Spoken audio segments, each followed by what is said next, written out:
김선생님 내 얼굴만 이렇게 쳐다보고 계시네. 내가 뭘 틀렸나 하고 이거 보면들 치우세요. 얼굴이 안 보이니까. 나를 보기 싫군요. 내가 보기 싫군요. 오늘 같이 나누실 말씀은 저쪽, 한쪽, 저쪽으로 치우세요. 네. 같이 나누실 말씀은 에스겔서 7장 14절에서 27절입니다. 에스겔서 7장 14절에서 27절. 구약 1159페이지인데요.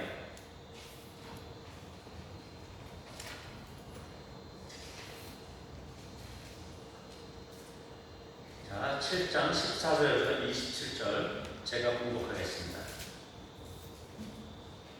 그들이 나팔을 불어 온갖 것을 준비하였을지라도 전쟁에 나갈 사람이 없나니 이는 내 진노가 그 모든 무리에게 이르렀습니다. 밖에는 칼이 있고 안에는 전염병과 기근이 있어서 밭에 있는 자는 칼에 죽을 것이요 성읍에 있는 자는 기근과 전염병에 망할 것이며 도망하는 자는 산 위로 피하여 가깝게 자기 죄악 때문에 골짜기의 비둘기들처럼 슬피 울 것이며 모든 손은 피곤하고 모든 무릎은 물과 같이 약할 것이다. 그들이 붉은 배로 허리를 묶을 것이요 두려움이 그들을 덮을 것이요 모든 얼굴에는 수치가 있고 모든 머리는 대머리가 될 것이며 그들이 그 은을 거리에 던지며 그 금을 오물같이 여기리니 이는 여호와 내가 진노를 내리는 날에 그들의 은과 금이 능히 그들을 건지지 못하며 능히 그 심령을 족하게 하거나 그 창자를 채우지 못하고 오직 죄악의 걸림돌이 되미로다. 그들이 그 화려한 장식으로 말미암아 교만을 품었고 또 그것으로 가증한 우상과 미운 물건을 만들었은즉 내가 그것을 그들에게 오물이 되게 하여 타국인의 손에 넘겨 누락하게 하며 세상 악인에게 넘겨 그들이 약탈하여 더럽히게 하고 내가 또 내 얼굴을 그들에게서 돌이키리니 그들이 내 은밀한 처소를 더럽히고 포악한 자도 거기 들어와서 더럽히리라. 너는 쇠사슬을 만들라. 이는 피 흘리는 죄가 그 땅에 가득하고 포악이 그 성읍에 찼습니다. 내가 그렇게 약한 이방인들을 데려와서 그들이 그 집들을 점령하게 하고 강한 자의 교만을 그치게 하리니 그들의 성소가 더럽힘을 당하리라.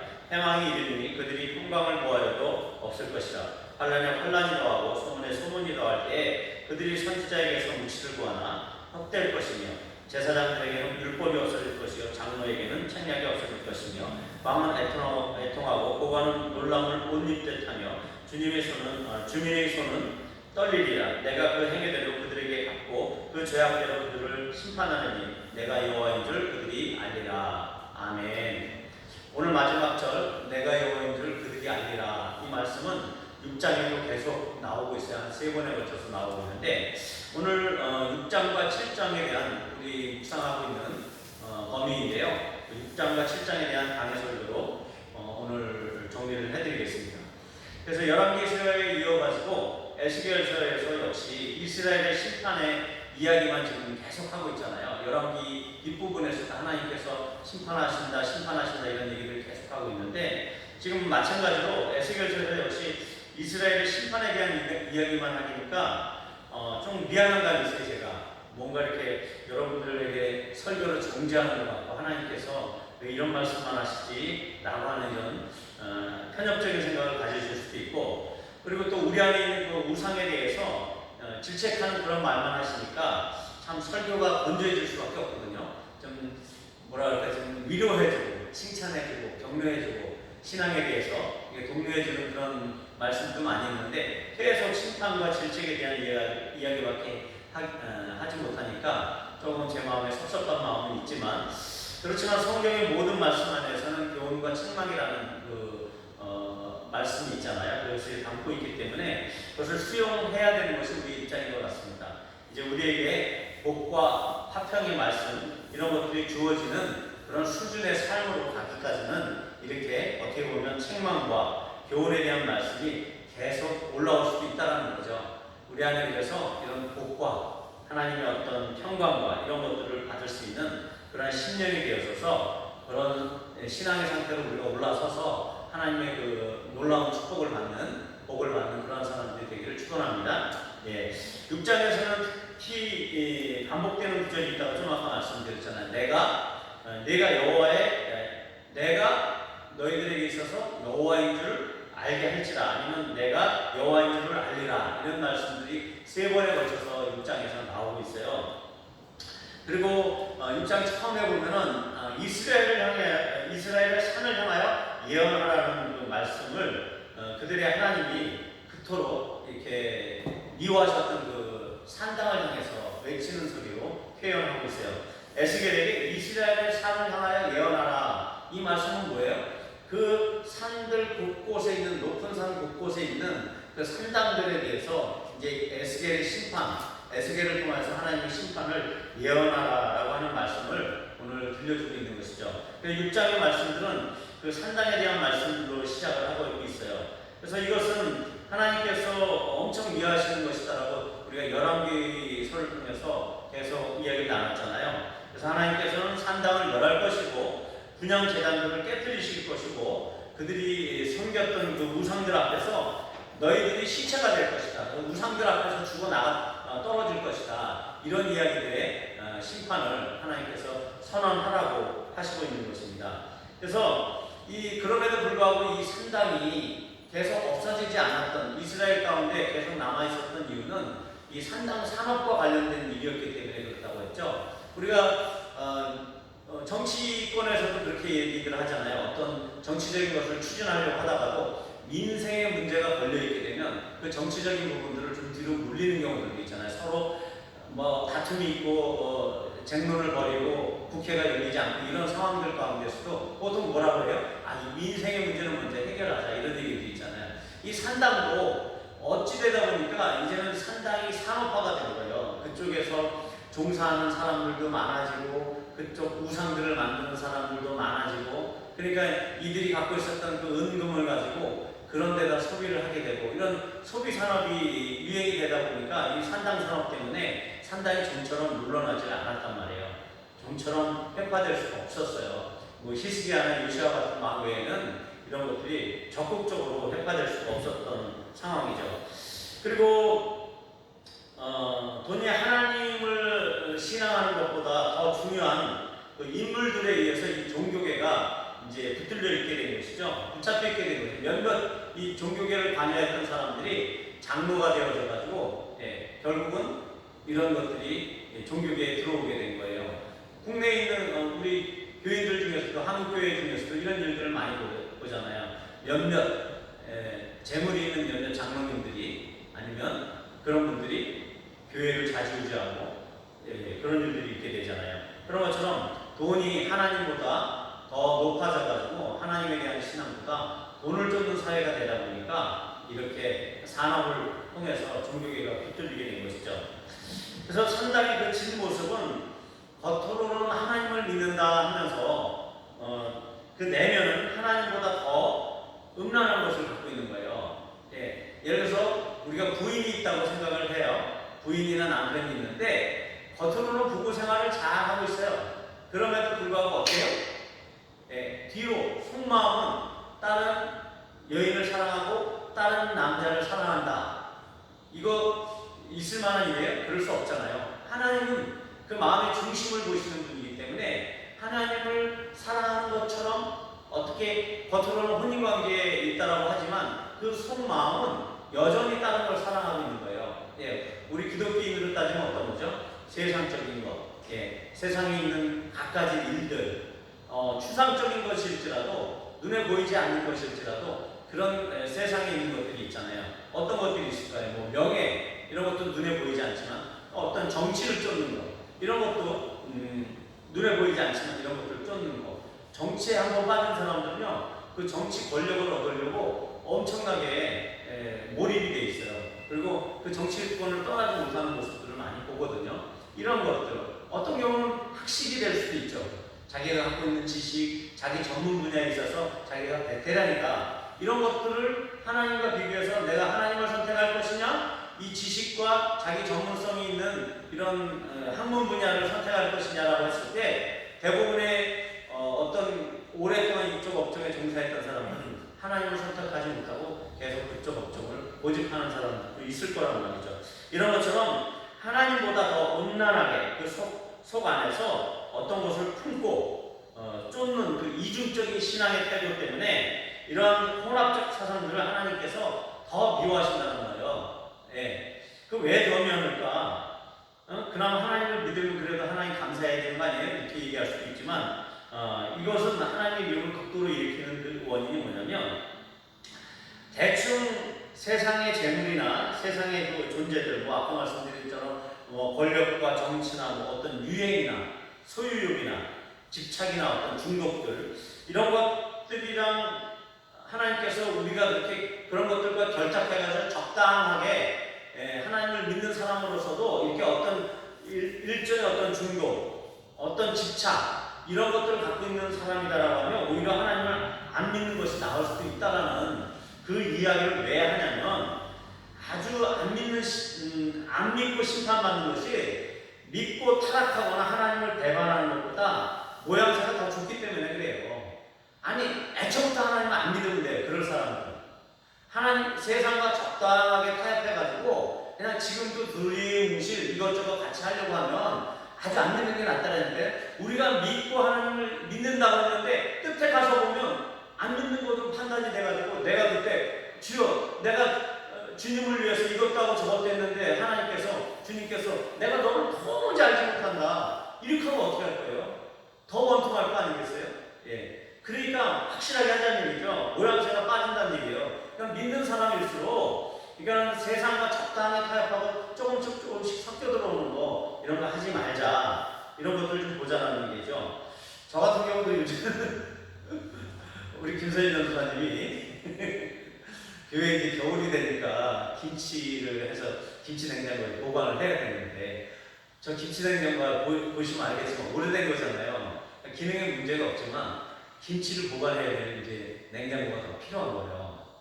그런데 딱 김치 냉장고를 보다 보니까 양문 냉장고가 김치 냉장고 중고 가격보다 중고 가격 정도로 나오는 거예요. 뭐 10만 원, 15만 원에 그 양문 냉장고. 그러면 저 냉장고에 있던 걸 저쪽으로 다 넣고 이 김치 냉장고에 있는 그 어떤 쌀 같은 것도 다 이쪽으로 넣고 김치 냉장고 뭐 그냥 쓰든지 아니면 싼 걸로 하나 하고 그러다 보니까 이 당근이라고 하는 이 그 앱을 깔아서 보거든요. 네, 우리 아니의 그 아이패드도 당근에서 싸게 내일 만나서 사기로 했어요. 자 어쨌든 그 당근을 채팅 요청을 해놔다 보니까 이거 좀 아까 이거 PPT 할 때도 제가 했잖아요. 하는데 그 내일 만날 약속을 오전 10시 반으로 했다가 2시에 하는 거예요. 근데 이게 들어오는 거예요. 그러니까 그 약속을 해놓자고 내가 했는데 답변이 들어오니까 답변을 안 해줄 수도 없고 또 너무 예배 끝나고 또 늦어지면 그렇고 계속 또 톡톡이 오는 거예요. 이렇게 알림 설정을 해놓으면 해당되는 그 냉장고 뭐 김치 냉장고 보면 탁탁 알리니까 뭘 하다가도 설교 준비하다가 또 오게 되고 이렇게 되더라고요. 자, 뭐 이런 것처럼 이게 하나님을 섬긴다 하면서도 우리가 조금만 허용하게 되면 정말 결단하지 않으면 정말 당근의 세상에 중독될 수가 있겠다 이런 생각이 들더라고요. 그거에 계속 빠져가지고 그것만 보게 되더라고요. 좀 더 싼 거, 좀 더 좋은 거 이걸 보게 되더라고요. 자, 이게 세상이 주는 이런 매혹과 어떤 달콤함이 아닌가 생각이 되더라고요. 그래서 빨리 샀고 이제 결정했기 때문에 안 보도록 하겠습니다. 김선희 전생 그렇게 합시다. 아멘 안 하시네. 네. 그래서 오늘 본문을 가만히 한번 들여다보면은 좀 대꾸 형식으로 해서 하나님의 뜻을 좀 발견해 볼 수 있어요. 하나님의 마음을 이들에 대한 이스라엘 민족들에 대한 그 표현을 하나님께서 해놓으신 것을 보면서 이스라엘과 하나님의 입장이 그 반대 입장을 보면서 오늘 이 말씀을 좀 파악해 보면 좋을 것 같아요. 그때 이스라엘 상태와 그 다음에 하나님이 원하시는 그 마음의 어떤 그 진정함 이런 것들을 우리 두 가지를 대꾸 형식으로 보면서 한번 볼 수가 있겠어요. 14절에 보니까 전쟁 준비를 그들이 하였단 말이에요. 그들이 바벨론과 싸우기 위해서 예루살렘 성이 높은 곳에 있었고 아주 철옹성이었기 때문에 거기를 함부로 함락하는 게 힘들 것이고 또 이들도 전쟁을 준비했을 거란 말이죠. 그들이 그래도 한번 싸워보겠다 이런 마음으로 준비를 했었단 말이죠. 하지만 하나님께서 그 14절에 뭐라고 하냐면 전쟁에 나갈 사람이 없대 이제. 사람이 없게 됐다고 이렇게 말씀하시는데 그 사람이 왜 없을까요? 그거 답변이 7장 그 아래 바로 15절에 있습니다. 왜냐하면 그들이 전염병과 기근 때문에 15절 한번 볼까요? 15절 밖에는 칼이 있고 안에는 전염병과 기근이 있어서 밭에 있는 자는 칼에 죽을 것이요 성읍에 있는 자는 기근과 전염병에 망할 것이다. 그래서 이미 그 안에서 전염병과 기근이 돌아왔기 때문에 어떻게 돼요? 많은 사람들이 죽었단 말이에요. 3분의 1로 표현하려고 5장 12절에 보니까 3분의 1은 전염병으로 죽겠다 이런 얘기가 나옵니다. 전염병과 기근 얘기. 그러니까 이미 그 성 안에 있는 사람들이 3분의 1은 죽었다는 얘기예요. 그러니까 싸우려고 해도 싸울 사람이 없다는 거예요. 전쟁을 준비했어요. 우리가 모든 걸 준비했고 정말 하나님 없이도 뭔가를 할 수 있다라고 하는 사람들은 뭔가를 준비한다고 하지만 하루아침에 수능을 준비했는데 그날 아침에 설사가 나가지고 못 가는 경우가 생길 수도 있고 여러 가지 일들이 있는 것처럼 이들이 전쟁을 준비했으나 하나님께서는 하나님을 신뢰하지 않는 자에게 전쟁의 의미가 없다는 얘기죠. 준비했던 것이 아무 의미가 없어요. 그 다음 18절에 보니까 그들에게 두려움이 덮쳤대요. 하나님을 전적으로 신뢰하지 않는 사람에게는 두려움이 오게 되는데 두려움이 왜 오냐고 하면 두려움이 없는 상태를 한번 생각을 해보세요. 내가 두려움이 없다라고 하는 그 상태를 한번 반대로 생각해보세요. 어떤 상태일 것 같아요? 교만한 상태죠. 하나님을 경외하고 하나님을 두려워한다는 사람들은 교만할 수가 없잖아요. 늘 하나님께서 내 삶의 주관자 되시고 내가 하나님 앞에서 겸손하게 살려는 사람에게는 늘 하나님이 두려운 대상이잖아요. 근데 이들은 두려움이 없었어요. 그건 뭐예요? 교만했다는 거예요. 하나님을 두려워하지도 않았고 그냥 교만했다는 거죠. 그렇게 두려움이 이들에게 덮쳐왔다는 거죠.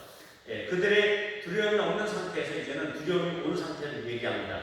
그래서 교만의 상태에서 이제는 그 교만을 꺾으시는 하나님의 그 심판 때문에 두려움이 밀려오게 되는 것이죠. 그리고 수치가 오게 됩니다. 18절에. 그래서 이들이 수치가 온 이유는 어떻게 될까요? 왜 그랬을까요? 그것은 바로 그들이 다른 이들을 수치스럽게 했다는 거예요. 왜 그들이 다른 사람들을 수치스럽게 했을까요? 생각을 해보세요. 잠언에 보니까 네 이웃이 내게 와서 무엇을 빌려고 하거든 그것을 내놔라, 내줄게 그러지 마라 이런 말씀이 있단 말이에요. 오늘 빌리러 왔을 때 내일 다시 와라 이런 얘기를 하지 말라는 거예요. 그건 뭐예요? 그 시대에 고아와 과부들이 많이 있었단 말이에요. 그 아이들에게 그 사람들에게 수치심과 그 연약한 사람들, 없는 사람들에게 수치심과 어떤 그런 것들을 준 대상들을 이야기하는 거예요. 그들에게 이미 고아와 과부를 돌아볼 마음이 없었기 때문에 그래서 그들의 어떤 그 가난하고 못 사는 사람들에 대한 그 주었던 그 수치심이 그대로 이 이스라엘 민족들에게 그대로 적용되고 있다라고 볼 수가 있는 거예요. 18절에 또다시 대머리가 됐다라고 하는 표현이 있거든요. 이것은 뭐냐면 대머리의 반대는 또 뭘까요? 한번 생각해 보세요. 대머리의 반대. 더벅머리. 네? 더벅머리. 더벅머리. 맞습니다. 더벅머리. 파마머리는 안 돼요? 안 됩니다. 자, 파마머리를 한번 예를 들어볼게요. 파마머리라는 건 뭐예요? 이렇게 뭔가 머리에 사치스럽게 뭔가 돈을 들인 거잖아요. 안 하는 것보다는. 뭐 사치라고 표현하기는 지금 그런데, 자, 어쨌든 머리에 화려한 장식들을 하고 있었어요. 좋은 모자를 썼거나 남자들은, 여자들은 뭐 이 머리가 있으면 그냥 보석을 다는 뭐 비녀를 꽂거나 이런 것들 하면서 머리에 화려한 장식들을 했단 말이죠. 이런 걸 100개 버리겠다는 얘기가 하나님께서 대머리 되게 하시겠다. 그리고 19절에 보니까 금과 은에 대해서 이야기 나오는데 그들의 은금이 필요 없게 되는 그런 상황들을 표현하고 있어요. 그리고 그것은 뭐냐면 그들이 이제 돈을 숭상했고 우리가 배금주의라고 그때 말씀드렸잖아요. 그게 배금, 숭배한다, 금을 숭배한다, 돈을 숭배하는 사상, 배금주의와 돈을 숭배하는 것들. 그래서 그것들이 풍족하였기 때문에 그러니까 우리로 따지면 어떤 거예요? 통장 잔고가 많은 거 어때요? 걱정이 없어져요. 마음이 느긋하고 편안하잖아요. 이번에도 우리 쌍둥이 유학비를 보냈는데 당장 뭐 지난주까지도 없다가 요번 주에 딱 생긴 거란 말이에요. 그게 확보가 되고 나니까 마음이 느긋해지더라고요. 어찌됐든 통장 잔고가 많으면 우리 심령이 아주 부여롭게 되죠. 만족하고 좋게 된단 말이에요. 안정감을 갖는 상태. 이걸 얘기하거든요. 은금이 많으면 어때요? 네, 안정감이 옵니다. 통장 잔고가 많잖아요. 하나님 신뢰 안 해요? 네, 잘 생각해 보세요. 하나님 신뢰하는 것보다 어디 놀러 갈까? 당근에서 좀 더 좋은 냉장고로 바꿀까? 뭐 이런 생각, 좋은 차로 바꿀까? 이런 생각들 하게 되죠. 그러니까 그것처럼 결국은 이 19절에 보니까 뭐라고 나왔어요? 그걸로 너희들이 창자 채울 수 있냐? 너희 창자를 그걸로 채울 수 있냐는 얘기예요. 그 기근으로 죽어가고 있는 그 상황에서 결국은 그 은금으로 네가 갖고 있고 네가 안정감으로 갖고 있었던 은과 금을 너희 뱃속에 집어넣어서 그 창자를 채울 수 있냐는 얘기예요. 기근이 이렇게 심한데, 그리고 배고픔은 해결할 수 없다는 얘기예요. 그리고 죄악의 걸림돌이라고 표현하고 있단 말이에요. 은금이 도망을 가야 되는데 은금이 많으면 도망갈 수 있어요? 다 버리고 도망가는 거지. 있어도 그 많은 은금 다 갖고 갈 거예요. 몇 개 이렇게 가지고 도망갈 수밖에 없는 그런 상황들이죠. 그러니까 도망을 가는 입장에서는 죄악의 걸림돌일 뿐이에요. 은금은 결국은 이 걸림돌이란 말이에요. 마지막 결론은 음과 근이 많은 거, 우리에게 재산이 많고 뭔가 쓸 게 넉넉하게 생길 때부터 우리는 어떻게 해요? 걸림돌이 생기는 거예요. 우리 안에 하나님을 경외하고 하나님을 찾는 그 일들에서 우리 안에 걸림돌이 생기기 시작할 거예요. 그렇기 때문에 하나님께서 은과 금이 많은 것도 그렇게 자랑할 것이 못 된다. 그래서 이 돈들로 그들이 어떤 일을 했어요? 가정은 우상을 만들었고, 돈들이 많으니까 우상을 자기들의 그 드라빔 이런 것들을 만들어서 그 미운 물건, 하나님이 미워하시는 그 미운 물건을 만들었다고 하잖아요. 그래서 그걸 하나님께서 결국 침판하시는 거, 너희들이 모아놨던 그 은금이 다 누구 것이 돼요? 바벨론 군사들 것이 돼요. 바벨론의 왕의 것이 되고 이렇게 된단 말이죠. 20절에 보니까 화려한 정식, 은과 금이 넘쳐나니까 어떻게 돼요?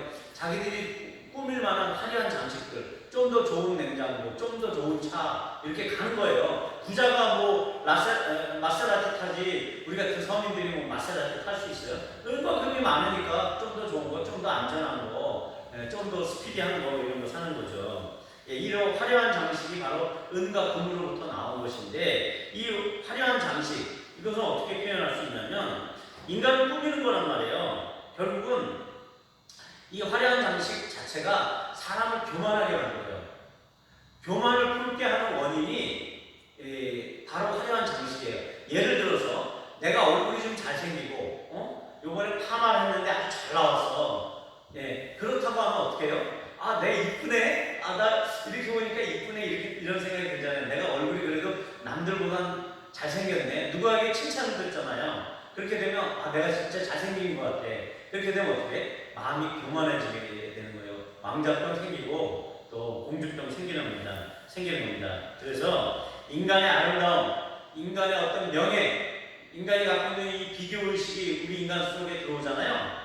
여러분들 안에 조금이라도 잘나는 것, 그 명예, 그걸 자랑하는 사람이다 라고 하면 그 사람은 이제 화려한 장식을 차고 있는 사람이에요. 그건 다른 말로 얘기하면 뭐라고요? 교만한 사람이에요. 내 안에 어떤 명예에 대한 자랑, 또 내가 좀 더 남보다 나은 게 있지, 이렇게 생각하는 그 마음, 이런 것들, 비교적으로 생각해서 남들보다 조금 좋다고 생각하는 그런 것들이 내가 소지하고 있다라고 하면, 좀 더 좋은 실력, 뭔가 갖고 있는 그 내가 주장하는 그것이 있다라고 하면 그 사람은 교만한 사람이라고 볼 수 있는 거죠.